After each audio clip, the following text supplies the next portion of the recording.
হঠাৎ আমাৰ মাজৰ পৰা চিৰবিদায় মাগিলে জনতাৰ শিল্পী ৰাজীৱ শদিয়াই। দেওবাৰে নিশা ফিলবাৰীৰ ৰসবাৰী পৰ্যটন মেলাত গীত পৰিৱেশন কৰি থাকোঁতেই অসুস্থ হৈ পৰিছিল শিল্পীজন। তেওঁক তাৎক্ষণিকভাৱে চিকিৎসালয়ত নিয়া হয় যদিও সোমবাৰে উৰুকাৰ দিনটোত সকলোকে কন্দুৱাই নেদেখাজনৰ ওচৰত গুচি গ'ল ৰাজীৱ শদিয়া।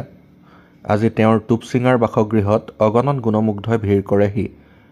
সঁচাই আজি মই বাতৰি সংক্ৰান্তত উপস্থিত হৈ এটা কথাই অনুভৱ কৰিলোঁ, জাতিটোক ভাল পাই গান ৰচা জাতীয়তাবাদী কণ্ঠেৰে প্ৰতিবাদ সাব্যস্ত কৰা শিল্পীজনক ভালপোৱা লোকৰ ভিৰ দেখি।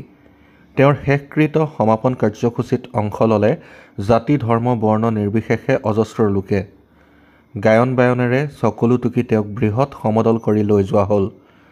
আজি তেওঁৰ পত্নীয়ে কান্দিছে, পুত্ৰই কান্দিছে, কান্দিছে পৰিয়ালে, কান্দিছে শদিয়াৰ ৰাইজে, কান্দিছে ৰাজ্যবাসীয়ে।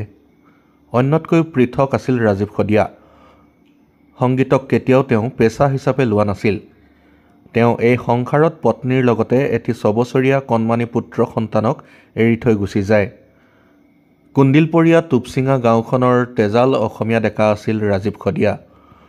ভৰ বাৰিষাত টুলুং ভুতুং নাৱেৰে আৰু খৰালিত এখন বাঁহৰ সাঁকোৰে নৈ পাৰ হৈ শদিয়াৰ সদৰ চাপাখোৱালৈ আহিছিল আৰু এনেদৰে শিক্ষা জীৱন আৰু সাংস্কৃতিক জীৱন আগুৱাই লৈ গৈছিল তেওঁ।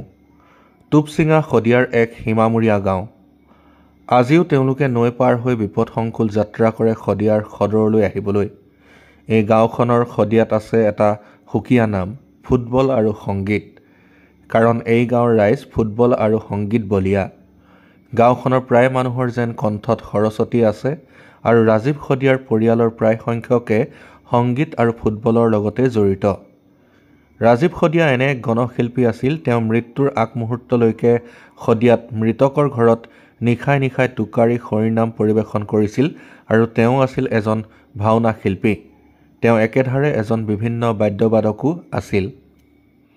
আজি এনে এজন শিল্পীক হেৰুৱাই মৰ্মাহত হৈছোঁ। তেওঁৰ পত্নীৰ এক চৰকাৰী সংস্থাপন হওক সেয়াই চৰকাৰলৈ আহ্বান জনালোঁ। জাতিটোক ভালপোৱা ৰাজীৱ শদিয়া সদায় আমাৰ মাজত অমৰ হৈ ৰওক। ৰাজীৱ দা, আপোনাক জনালোঁ শেষ বিদায়।